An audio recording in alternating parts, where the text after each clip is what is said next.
Meet recap. Some of y'all been watching my videos for the last 16 weeks in preparation for this meet. Before I show you these videos, I want you to know that I have been working with the greatest bench press coach of all time, Josh Bryant. I can't thank him enough for his help. If you don't know Josh Bryant, he's big in the powerlifting world. He also trains the greatest bench presser of all time, Julius Maddox. And even though I didn't hit the numbers on meet day that I planned to hit, I did learn a lot along the way, and there is no doubt that I'm stronger right now than I've ever been. Hopefully I can prove that in a future video.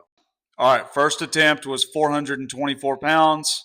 It was a weight that I have smoked in practice week in, week out, something that should be super easy, and it was not as easy as I would like. As you can see there, I had a little struggle at lockout, so I was not confident in going for 451, which was my second attempt goal. I went for 435 instead.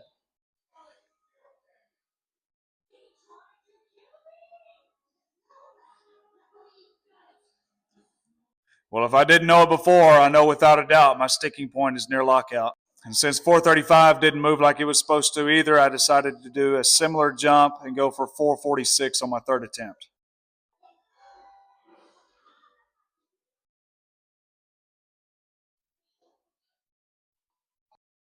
And the sticking point is exposed again.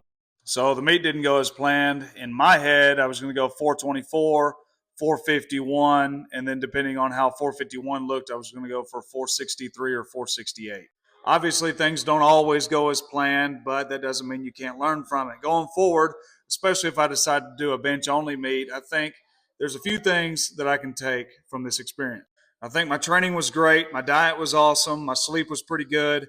All those things were in check, but honestly, I got a little nervous on meet day, and I think waiting around through 4 flights of squats and then 3 flights of bench presses, because there's 4 flights at this meet, I was doing a lot of waiting around, and I was eating as I was waiting around, but I was also sitting around just thinking about bench the whole time.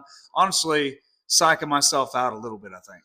And one other thing I'm going to have to do at my next bench only meet is train on a smaller bench, because I train on a Rogue Westside bench that has a Titan Hefty pad, which is very similar to the Rogue Fat pad, and that is not the same bench that you're ever going to bench press on in a meet. My bench is a little higher off the ground than a normal bench. It's also a little wider than a normal bench. So next time I prepare for a bench only meet, I'm going to have to bench on a regular bench every now and then.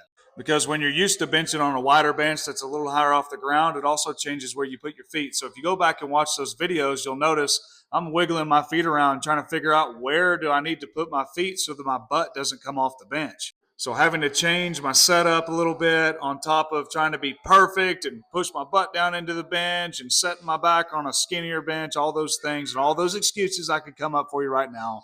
Next time, I'll be more prepared.